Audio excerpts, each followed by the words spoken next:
Bonjour à tous, c'est Hooper et aujourd'hui on se retrouve donc avec le dernier volet des jeux de combat DBZ à être sorti sur la Super NES. Donc Dragon Ball Z Hyper Dimension.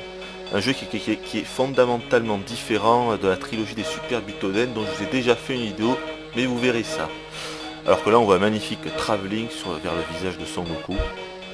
Avec la belle petite musique en fond. Là, limite j'ai la petite larmichette là. Parce que ça rappelle forcément des souvenirs ça.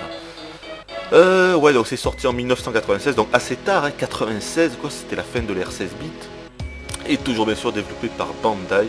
Mais j'ai envie de dire alléluia, alléluia pour Bandai, parce que enfin on a un jeu de combat qui est digne, voilà, qui est digne et qui fait honneur à cette splendide et magnifique saga qui est Dragon Ball Z. Il était temps, mieux vaut tard que jamais, comme dirait l'autre, mais finalement on l'aura eu, voilà. Même s'il est un peu tard, 96, à ce moment-là, eh c'était l'ère 32 bits, quoi. La Saturn et la PlayStation étaient là, et franchement, qui allait acheter un jeu à 600 francs, un jeu de la Super NES à 600 francs, alors que juste à côté on avait pour 400 francs un jeu PlayStation ou Saturn? Personne, évidemment, personne. Et pourtant attention, je suis pas en train de vous dire que les jeux 16 bits étaient moins bien que les jeux 32 bits, mais pour le grand public c'était le cas, voilà. Pourtant ce qui est marrant, c'est que en 95 Bandai nous avait déjà fait quelques jeux DBZ sortis sur PlayStation et Saturn du genre Ultimate Battle 22 ou Final Bout, qui n'arrivent pas à la cheville de cette hyper dimension.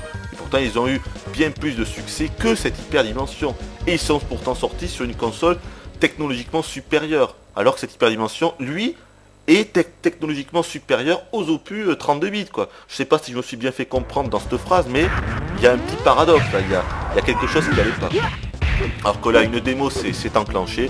Alors c'est en plus le combat Sangohan contre son Phasers, contre son père. Regardez l'aura de Sangohan, c'est magnifique. Toutes les auras de ce jeu ont été revues, c'est-à-dire quand on se concentre, elles sont toutes différentes pour chaque personnage. Vous allez voir qu'au niveau de la technique, de la réalisation, de l'esthétisme, du design des personnages, la skin des personnages, c'est monumental. De A à Z, c'est monumental. Maintenant, c'est que le jeu, on peut lui reprocher parfois d'être un peu lent, d'avoir parfois quelques petits ralentissements, d'avoir une animation qui n'est pas forcément aussi bien décomposée qu'un Street Fighter de classique, si je veux dire. Mais franchement, au niveau de la technique pure, je peux vous dire que ça va très loin. Ce jeu réussit à rivaliser avec des jeux comme Street Fighter 2, Fatal Fury et tout ça. Ce qui n'était pas du tout le cas de la trilogie des Super Butoden, quoi, dont je vous ai déjà fait une vidéo. Alors on va voir un peu de quoi il en retourne. Parce que vous allez voir, ce jeu est fondamentalement différent des jeux sortis avant. Donc alors déjà, premier petit problème, il n'y a plus de mode histoire. Parce qu'il faut savoir... oui, contrairement à DBZ 3 Ultime Menace, qui n'avait pas de mode histoire, que ce soit en version Jap, ou US ou européenne, et bien là, en version Jap, il y avait bel et bien un mode histoire dans ce DBZ Hyper Dimension, qui est passé à la trappe, qui a disparu dans sa version française. Pourquoi ? Mystère et boule de gomme, personne ne le saura jamais. En tout cas, on ne l'a plus. Tant pis pour nous. En même temps, on est un petit peu habitué à se faire entuber de partout. Donc toujours le mode championnat, entraînement pour s'entraîner. Bon, on s'en fout un peu, je vais pas m'éterniser là-dessus. Je vais faire une partie contre le CPU, forcément, vu que je ne suis seul. On peut bien sûr y jouer jusqu'à 2. 10 personnages disponibles. Et attention, parce que là, il y a du lourd. Là, il y a du gros lourdeau. Jamais la sélection des personnages de DBZ n'a été aussi bien rendue, je trouve. C'est excellent, quoi. On a vraiment un bel échantillon des personnages de Dragon Ball Z, comme vous le voyez, Perfect Cell, Freezer dans sa forme la plus puissante, Sangohan idem, la fusion de Sangoku et de Vegeta, la fusion de Sangoten et de Trunk, Gigaboo j'aime pas trop ce nom en fait, c'est la version originale de Boo, lorsqu'il est né il était comme ça, le petit Boo quoi, le gros Boo tel qu'on le voit la première fois dans l'animé, Majin Vegeta, Sangoku dans sa deuxième forme, peut-être que là on aurait préféré la troisième forme, c'est-à-dire avec les cheveux longs. Mais tant pis pour nous. Hein. Il y a son Météor Smash, parce que chaque combattant, comme dans DBZ 2 et 3, ont leurs propres enchaînements et compagnie, mais aussi un fameux Météor Smash. Hein. Et Petit Cœur. Et quand on prend avec Sangoku le Météor Smash de Sangoku, pendant 2 secondes, il se transforme. Attendez, je vais mettre contre le bois avant que le sablier ne se finisse. Voilà. Sangoku se transforme en super guerrier niveau 3, quoi. C'est pas mal fait. Peut-être que j'aurai l'occasion de vous le montrer. Alors c'est parti. Ah zut, on est la nuit. J'aurais dû aller dans les options pour changer pour ne pas mettre le choix du moment de la journée au hasard. Alors, comment vous expliquer? Parce qu'en fait j'ai beaucoup de choses à vous raconter, mais ça va être compliqué étant donné que je vais tenter aussi de bien jouer. Je vais tenter de lui faire un Final Flash. Boum! Oh l'enfoiré, il a esquivé! Alors là, est-ce que vous avez vu son esquive? Parce que c'est une nouveauté ça. Regardez, je vais le faire. Hop, regardez. Oh l'enfoiré, il a fait en même temps. Regardez, on se propulse en fait vers le fond du décor. C'est assez bien fait, c'est une sorte d'esquive, mais aussi de contre-attaque. Puisqu'après on se propulse, vous voyez, vers l'ennemi. C'est super bien rendu, je trouve. Il y a une espèce d'effet de zoom et de dézoom du personnage. Alors, mais là, il se protège, l'enfoiré. Regardez, il se protège, donc je peux pas le toucher. Il y a une espèce de zoom et de dézoom qui se fait, c'est vraiment bien fait. Ça permet donc de contrer les boules d'énergie et de contre-attaquer aussi sec. C'est excellent. Donc on peut toujours envoyer des petites boules d'énergie comme ça. Oh l'enfoiré, là il apparaît. Je vais en envoyer 3 en même temps si j'y arrive. Parce que je me suis un petit peu entraîné avec Vegeta. Hein. Voilà, ça c'est le technique. Ah, tu m'énerves toi. Allez, je vais te faire une projection, tu me saoules. Boum, boum, boum. Oh, ça fumier. Allez, je vais lui faire un Final Flash si j'y arrive. Oh, mais c'est pas vrai, il a encore paré. Ah, peut-être que j'aurais dû baisser le niveau de puissance du CPU. Parce que là, je suis en train de faire l'animé. Alors, regardez, on peut se concentrer. Ah, parce que là, il m'a envoyé une boule. Regardez, quand on se concentre, regardez ma vie. Alors, la vie est symbolisée non seulement par un chiffre numérique, là je suis à 360, et par une barre. Ce qu'il faut savoir, c'est que dans ce DBZ, la vie et l'énergie ont été fusionnées, c'est-à-dire que ça ne forme plus qu'une seule barre. Je m'explique. Regardez quand je fais par exemple... Ah l'enfoiré. Regardez, je vais faire un Final Flash. Je suis à 282 vies. Regardez. Maintenant, je suis à 270. Attendez, je mets sur pause pour vous expliquer clairement, parce que j'arrive pas à commenter et à jouer en même temps. Quand on fait une attaque spéciale de type Kamehameha, Final Flash et ce genre de choses, on perd un peu d'énergie. Mais on peut également en regagner. Regardez, donc là vous voyez, j'ai perdu 10 points d'énergie en faisant ce Final Flash. Mais regardez, je me concentre. Rappelons sur 2 moments en même temps. Regardez, ma vie remonte 5 points par 5 points. Vous voyez, 300, 305, 310, 315, 320. Oh l'enfoiré. Oh, j'ai réussi à parer sa méga attaque. Fumier, prends ça. Boum. Autre chose. Voilà, donc je vais vous expliquer que maintenant en se concentrant, regardez, c'est excellent. Oh l'enfoiré. En se concentrant, on peut donc regagner la vie. Et on peut la regagner à l'infini, quoi. Ce qui veut dire que les combats... Oh, vite, une esquive. Oh, magnifique esquive. Là, j'ai réussi à esquiver. Allez, je vais en finir avec lui. On va le finir vite fait. Et je sais comment je vais le finir. Comme ça. Boum. Oh, l'enfoiré. Je l'ai fait trop près, là. Je l'ai fait trop près. Ah, l'enfoiré, il se met de l'autre côté. Ah, l'enfoiré. Comment je vais le finir? Attendez, je réfléchis. Pour lui faire... Ah, ça y est, je sais. Je sais ce que je vais faire. Coup de genou. Non, je me suis manqué là. Prends ça fumier. Ah, foiré là. Allez, je vais absolument finir comme ça. Ah, mais c'est pas possible, à chaque fois il esquive ce fumier. Fumier. Pas possible, il m'énerve là. Allez, t'étais presque mort. Attendez, je vais le finir comme ça. Je sais plus du tout où j'en étais, mais je vais reprendre un autre combat pour vous expliquer la suite. Parce qu'il y a beaucoup de choses. Et bon, voilà, vous avez vu que l'écran ne se scène de plus en deux, bien sûr. Ça, c'est vraiment l'une des grosses nouveautés. Allez, t'es fini là. Allez, bon. Oui, c'est l'un des gros changements par rapport au Super Butoden, c'est que l'écran ne se scinde plus en deux. Maintenant, on a vraiment affaire à un jeu de combat traditionnel, de type Street Fighter 2, Fatal Fury, tout ce que vous voulez. Ça, disons que moi, j'ai jamais vraiment été un fan des Super Butoden, et donc moi, ça m'a fait plaisir de voir un jeu DBZ qui avait vraiment... Enfin, qui était de la vieille école, quoi. Vous voyez ce que je veux dire, comme un bon vieux Street Fighter. De moi, ça me faisait plaisir. Bon, allez, je vais changer de personnage. On va prendre Go-Trunk. On va se mettre contre je ne sais pas qui. Allez, contre le gros bout. Enfin, je pense que il faut absolument que je monte tous les personnages tellement ils sont tous monumentaux. Alors après la sélection de l'arène. Eh oui, je vous ai pas encore parlé de ça. Enfin, il y a plein de trucs expliqués dans ce jeu. J'adore aussi les petites animations là quand on voit les personnages. Voilà, la sélection de l'arène. On peut sélectionner 5 arènes. Mais regardez, par exemple, cette arène, l'arène centrale. Vous voyez qu'il y a en fait 6 écrans. On va commencer dans l'écran qui est en bas au milieu, c'est-à-dire au championnat des arts martiaux. Mais en faisant une sorte de combinaison de coups. Comment vous expliquer ça?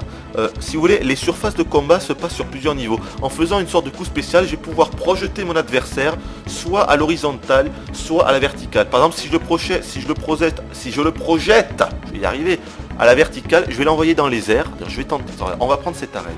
Il faut absolument que je vous montre ça. Donc, comme d'habitude, on a toujours les handicaps. Je vais mettre le CPU sur son niveau de puissance le plus faible pour que je puisse vous montrer les projections. C'est vraiment l'un des aspects du jeu les plus importants, je pense. Alors je vais tenter de faire ça, c'est assez chaud, hein. Voilà. Parce que généralement il se protège quand on fait ça. Ah c'est bon, j'ai réussi, vous voyez. Là j'ai fait un coup spécial, c'est avec le bouton X et voilà, on est projeté en haut. Et ça c'est excellent, puisque oui je vous l'ai pas dit, mais contrairement au Super Butoden, on ne peut plus aller directement avec une simple pression du bouton X, se déplacer sur un axe, aller dans les airs. Maintenant il faut carrément faire cette technique. Et là, quand on est comme ça, c'est complètement différent. On est un peu en apesanteur. D'abord, vous voyez le fond d'écran qui est magnifique. Ça fait un peu penser à Secret of Mana avec le mode 7 à l'arrière. Moi j'adore quoi. Et les coups changent. Par exemple, je peux envoyer des boules de feu vers le haut ou vers le bas. Donc on peut. La plupart des coups ont changé. Il y a beaucoup de choses différentes. Quand on met un coup normal maintenant, on est comme comment dire, attiré si vous voulez vers le personnage. Il y a beaucoup de choses en fait qui ont changé, mais franchement je trouve pas ce mode de combat aérien extraordinaire. Je les trouve assez mous les combats aériens, pas très précis, pas très fun. En plus on ne peut plus bien sûr faire les esquives sur le fond d'écran comme ce que je vous ai montré tout à l'heure. Donc voilà, je trouve ça assez moyen, voilà. Mais bon, attendez, je vais essayer de lui refaire un coup vers le haut. Vous allez voir que je peux encore l'envoyer vers le haut. Également maintenant, regardez, on peut choisir d'attaquer vers le haut, regardez. Les coups de poing, on peut les faire vers le haut ou vers le bas. Enfin, voilà, on peut... regardez, l'aura, je vous ai pas montré, il faut que je vous montre ça. Regardez l'aura de Gotrunk. Ah, mais si l'autre, il pouvait me laisser 2 minutes, regardez. C'est pas magnifique, franchement, c'est super bien fait. Chaque personnage a sa propre aura personnalisée. Allez, je vais tenter de l'envoyer vers le haut. Si j'y arrive.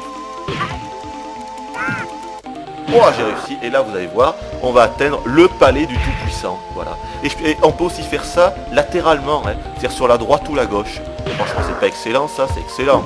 Allez, je vais quand même tenter de vous faire quelques petites attaques, même si j'ai à peu près tout oublié. Comment on fait les attaques déjà? Attends, je vais tenter, ah voilà, ça c'est une attaque comme ça, en piqué. Je vais un peu entraîner avant quand même, parce que j'avais tout oublié forcément.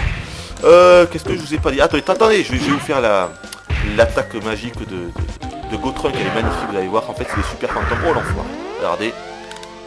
Hop, voilà, j'envoie les super haut, en plus je l'ai envoyé super haut, elle est pas superbe cette attaque. Chaque combattant maintenant par rapport aux autres a vraiment ses propres attaques, je l'ai eu, ses propres attaques personnalisées, c'est vraiment très bien fait. Chaque personnage a ses propres mimiques, là vous voyez encore une fois une superbe animation quand il se défusionne à la fin, c'est ça qui m'a vraiment plu, quoi. C'est le design et la skin des personnages. Tu vas regretter de m'avoir mis en colère. Voilà. C'est vrai que j'ai bien aimé ce jeu. Voilà, il est peut-être un peu lent, encore une fois l'animation n'est pas forcément super bien décomposée, on va dire que c'est moins bien encore une fois qu'un simple Street Fighter 2, c'est vrai, d'autant plus qu'à ce moment-là il y avait Street Fighter 2 Alpha qui était là. Qu'est-ce que je vais prendre? J'en sais rien, moi je sais pas qui prendre. On va prendre Piccolo. Un combattant que je n'ai pas encore montré, allez, Sangohan. Il est assez bon dans les esquives, Sangohan. Il y a beaucoup de choses. Oui, il y a aussi les batailles rush.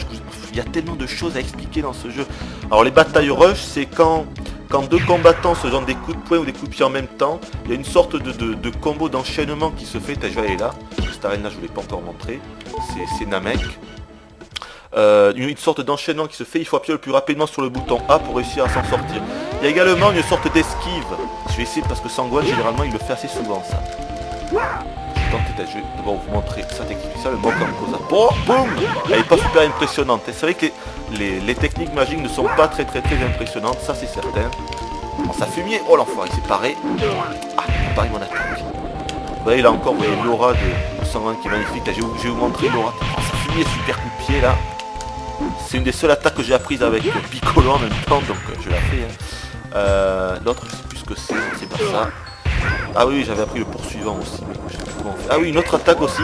Tout le monde aussi peut faire une sorte de Kamehameha en diagonale, comme ça. Je viens de vous le faire, je me suis raté. Là aussi, décidément. Ah, mais là aussi. Ah, mais j'y arrive plus, c'est pas grave. Qu'est-ce que je voulais vous montrer déjà? Je sais plus. Regardez, je vais essayer d'envoyer Sangohan vers le côté droit maintenant, regardez. Donc de l'envoyer dans une autre dimension, c'est pour ça que le jeu s'appelle Hyper Dimension, mais c'est pas vraiment le cas. Ah là il était. Ah putain, oh là là, il m'a fait un bon enchaînement là.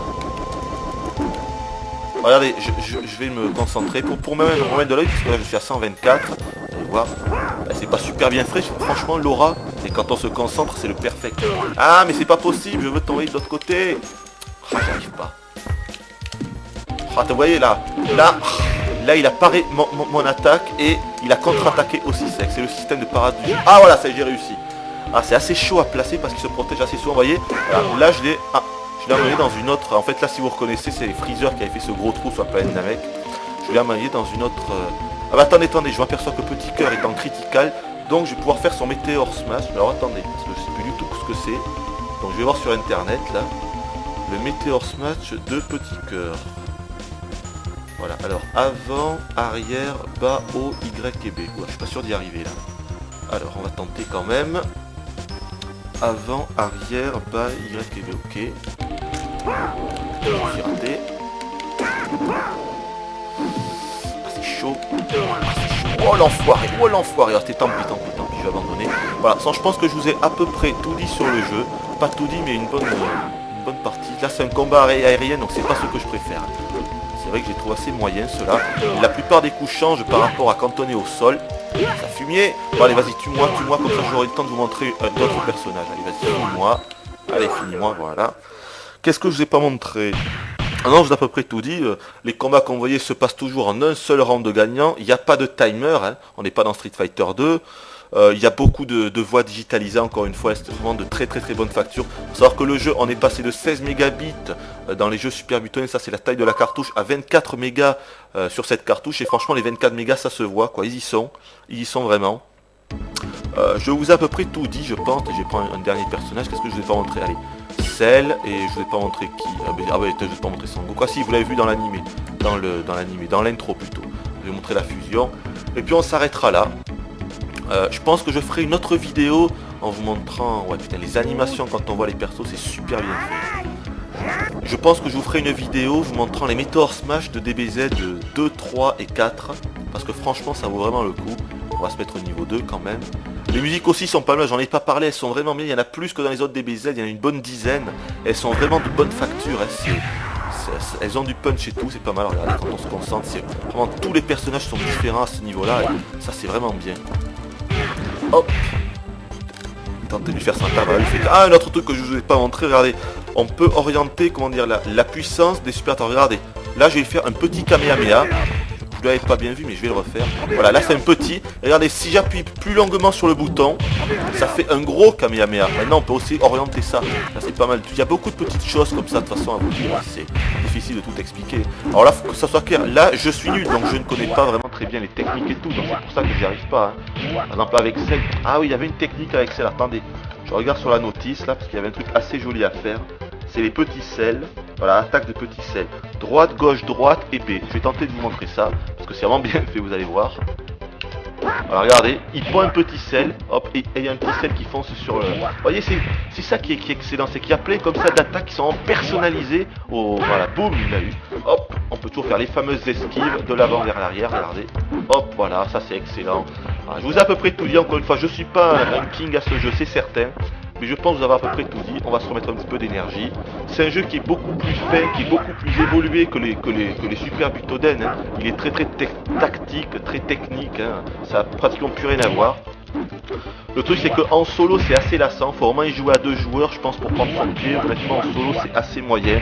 Encore une fois il est un peu lent, l'animation est pas super bien décomposée. Les combats aériens j'ai pas trouvé ça forcément très fun. J'ai tenté de l'envoyer dans une autre dimension. Ah fini hein. Fumier. Ah j'étais arrivé là mais il s'est protégé. Ah l'enfoiré.